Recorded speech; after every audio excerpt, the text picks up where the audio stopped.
à tous, j'espère que vous allez bien. On se retrouve aujourd'hui sur une vidéo de quelles vont être les fréquences d'entretien de mon chien ou de mon chat, donc de ma boule d'amour préférée. Quelque chose qui est hyper intéressant, je trouve, parce qu'effectivement, souvent, vous choisissez une race. Donc si vous avez un doute sur la race choisir, vous pouvez regarder la vidéo précédente, bien choisir ma boule d'amour. Donc comment choisir ma boule d'amour en fonction de plusieurs paramètres. Donc aujourd'hui, nous allons travailler ensemble sur la fréquence d'entretien et le...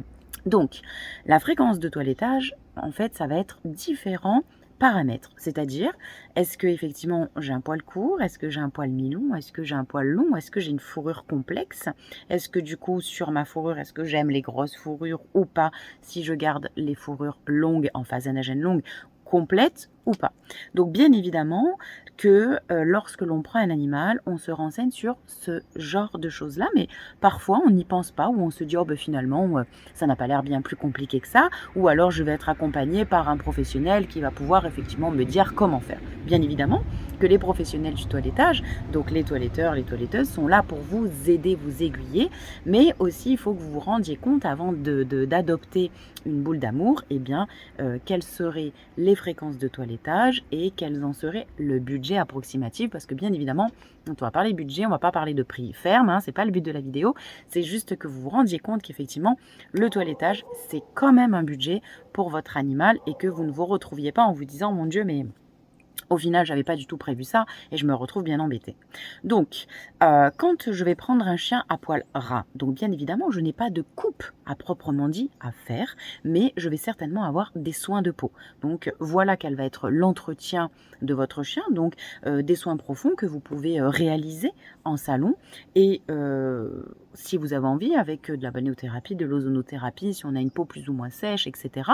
Ou à la maison, se dire, bah écoute, mon chien n'a pas de problème, je peux faire un shampoing et un après-shampoing. N'oubliez pas, s'il vous plaît, parce que même si on a le poil ras, ça permettra en fait de refaire le film hydrolipidique de surface. Je pourrais vous faire des vidéos sur ça. Vous le voyez dans d'autres de mes vidéos sur la chaîne, sur comment faire un soin profond, etc. Donc, effectivement, derrière, ces chiens-là vont respecter des mus que à peu près tous les mois, le chien change de poil hein, pour faire quelque chose de simple et pas vous rentrer dans des explications trop scientifiques et être un peu pénible quand même. Donc du coup, effectivement, là, on va prendre plus soin de la peau qui prendra soin du poil à son tour. Lorsqu'on va avoir un chien ou un chat, ce qu'on appelle en fourrure complexe, c'est-à-dire avec deux typologies de poils. Donc effectivement, on va avoir un poil qui est plus court, qui est en racine, qu'on appelle le poil duvet, qui va protéger de la chaleur, c'est-à-dire qui va faire la climatisation et le chauffage, donc qui va protéger du froid. Donc plus il va faire chaud, plus le poil duvet va se décoller, plus il va faire froid, plus il va être produit en quantité.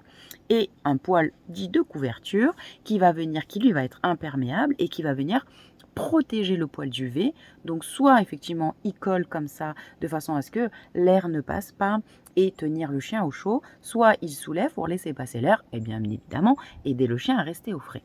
Ces poils-là, comme on l'a compris, ne se tondent pas. On peut les couper mais ne se coupe pas non plus trop court parce que ce poil-là pousse moins vite que le poil duvet en dessous, etc. etc. L'entretien sur ces races-là, ce sera pour vous une fois par semaine un brossage à la maison.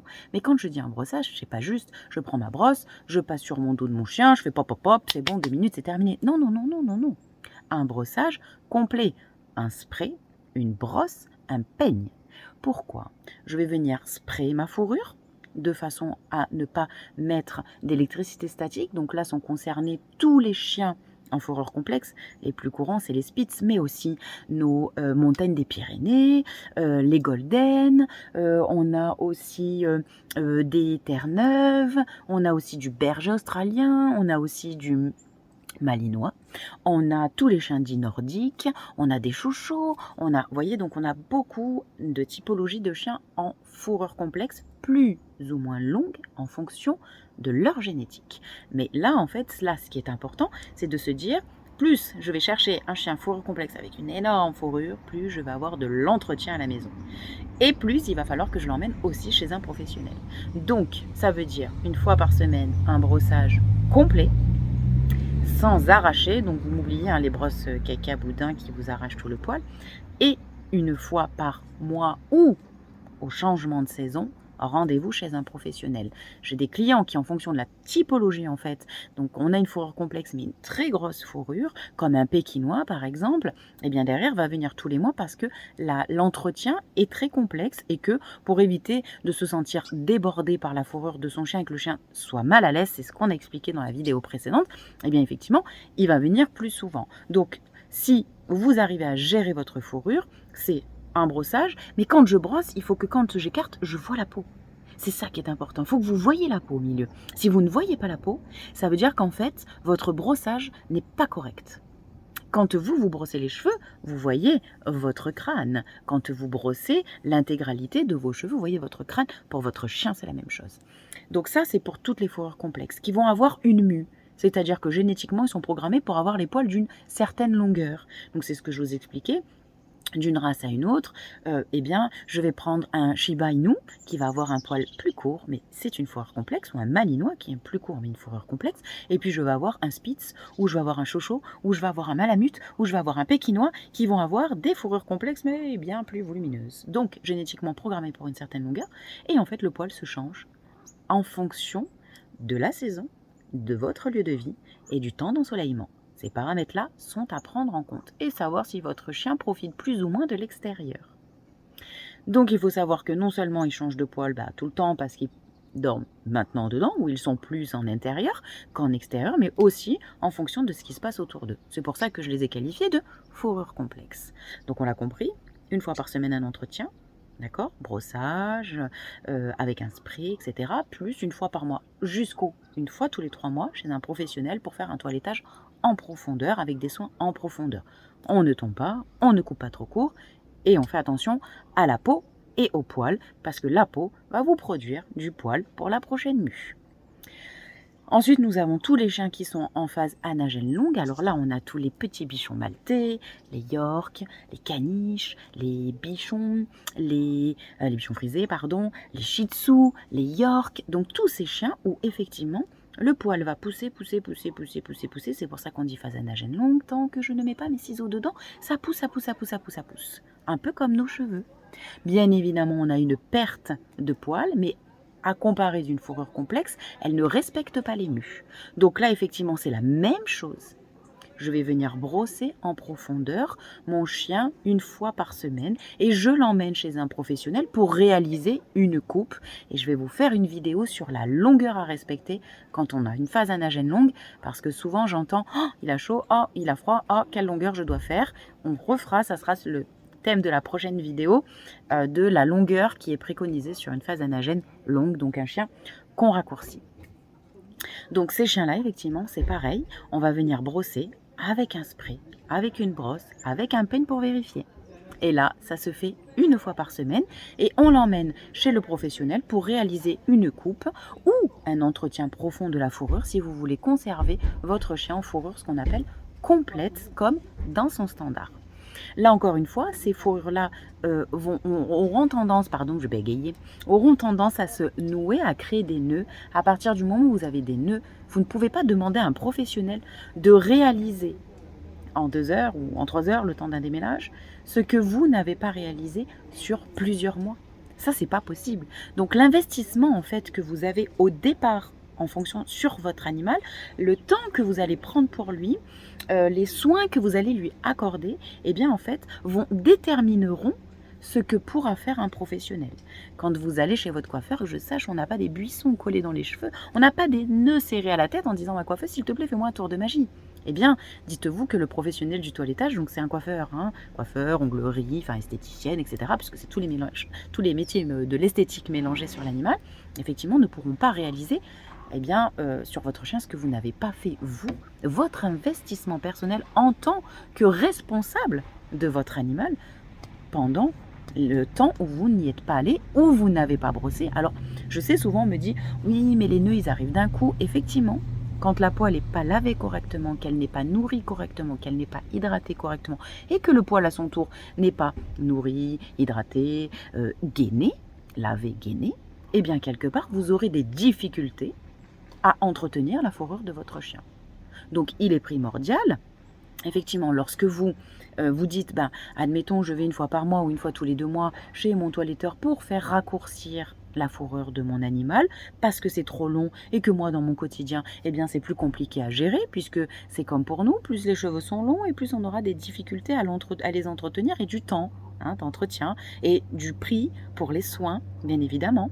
Et bien là pareil, sachez que demandez à faire raccourcir, ok, mais entretenez, n'attendez pas que les nœuds soient complètement serrés à la peau de votre chien parce que là vous allez créer un inconfort et une douleur et la peau ne va pas respirer, donc plaque d'eczéma, problème derrière d'inflammation de la peau, etc., etc. Donc, bien évidemment, lorsque j'ai mon chien, je vais choisir une race, mais je vais aussi demander à un professionnel du toilettage, parce que qui est le coiffeur dans l'histoire? Le toiletteur ou la toiletteuse. Donc c'est lui qui pourra vous dire, en fonction de la race et de la typologie du poil de votre chien, finalement, quel sera l'entretien à apporter, vous à la maison et en salon, et les fréquences. Parce que, bien évidemment, on l'a vu, une fréquence entre mon bulldog français et mon montagne des Pyrénées, ça n'est pas la même chose. Je prends mon chihuahua poil ras et je prends mon Saint-Bernard, je n'aurai pas la même chose. Donc, bien évidemment, on se dit, putain, j'adore le Saint-Bernard. J'ai eu la chance de partager ma vie avec un Saint-Bernard pendant il a partagé sa vie avec moi plutôt. Et bien effectivement, l'entretien n'était pas le même. Mais ça, quelque part, il faut que vous le preniez en compte au départ. Vous ne pouvez pas arriver chez un professionnel en lui disant oh, bah écoutez, en fait, je pensais pas qu'il y avait autant d'entretien. Donc, quand on choisit son chiot, quand on choisit la race de sa boule de poil, avec qui on va partager les plus belles années, en fait, parce que c'est un partage formidable, on prend ça en considération. Donc, qu'est-ce que moi je dois faire de mon côté? Combien de fois je dois le brosser? Combien de fois je dois l'emmener chez un professionnel? Quelle est votre implication et votre budget? Vous ne pouvez pas demander à un professionnel de prendre soin de votre Terre-Neuve au même prix que votre Chihuahua.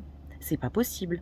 C'est pas logique en fait, parce que sur un chihuahua, on va passer X temps, ce qui autour de ces X temps, ça veut dire on va peut-être mettre un tarif horaire, parce que oui, on tarife à l'heure, même si vous prenez des forfaits, on tarife à l'heure, et derrière, dire, oh pétard, mais je paye 10 fois le prix sur un Terre-Neuve par rapport à un chihuahua. Oui, mais c'est pas la même taille, c'est pas le même entretien, et puis, dans quel état est arrivé votre animal?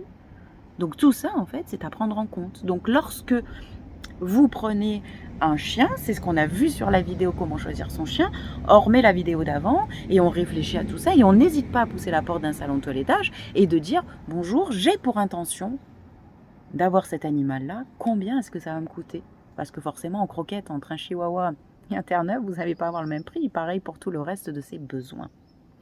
Donc, effectivement, lorsque je choisis mon animal, il va falloir que je mette aussi en place quel temps et qu'est-ce que je vais pouvoir finalement apporter à mon chien, moi de mon côté, ou à mon chat, moi de mon côté. Comment est-ce que je vais pouvoir en fait prendre le temps? Donc on est là pour ça. Les professionnels du toilettage sont là pour ça, pour dire voilà bonjour, je souhaite adopter un chat, je sais pas, un ragdoll. Est-ce que vous pouvez me dire l'entretien? Oui, c'est une fourrure complexe. Bon très bien. Qu'est-ce que va être mon entretien? Parce que encore une fois, c'est un membre de votre famille, donc il va falloir effectivement lui apporter l'entretien nécessaire. J'ai telle race ou telle race, quel va être l'entretien à faire? Donc tout ça en fait, c'est à prendre en compte. J'espère qu'en fait ces vidéos vous aident dans votre quotidien, parce que c'est vrai que souvent je me retrouve encore une fois avec des maîtres qui me disent je ne sais pas quel entretien je dois faire sur mon chien. Donc on va reprendre un poil ras, c'est un bain et un après-shampoing, plus un soin profond une fois tous les 3 mois, d'accord? Un petit coup de brosse derrière, à caoutchouc. J'ai une fourrure complexe, c'est un entretien qui est beaucoup plus régulier, surtout quand on est en période de mue, c'est pareil pour les chats, surtout quand on est en période de mue, il faut vraiment que vous soyez attentif parce que sinon ça va se coller à la racine, ça va faire des nœuds et ça va être catastrophique. Et pareil pour les phases anagènes longues, on brosse de la racine à la pointe parce que sinon ça crée des nœuds et c'est catastrophique pour eux et nous on est obligé de tondre en dessous. Voilà, j'espère que cette vidéo vous a permis de répondre à plusieurs questions que vous vous posez. N'hésitez pas à commenter. à liker, à partager sur tous les réseaux, bien évidemment, à vous abonner, hein. Si ce n'est pas encore fait, vous avez le droit de cliquer là sur la petite clochette pour vous abonner pour toujours plus de vidéos, parce que la chaîne, elle vit grâce à vous. Si je fais des vidéos, c'est parce qu'en fait, on me les demande. Et donc derrière, j'essaye de vous créer du contenu qui soit aussi sympathique à comprendre, parce que là, je fais un monologue depuis un petit peu plus de 10 minutes à peu près, donc pour que vous compreniez. Voilà, j'espère que effectivement mes explications sont correctes et que ça vous permet d'avancer aussi dans votre quotidien. Donc on se retrouve pour la prochaine vidéo qui sera sur la longueur que je dois faire en été, pas en été, etc. Donc n'oubliez pas, votre animal est sous votre responsabilité et en fait il est dépendant de vous et il est dépendant de ce que vous allez lui accorder, que ce soit en amour, en attention, en entretien.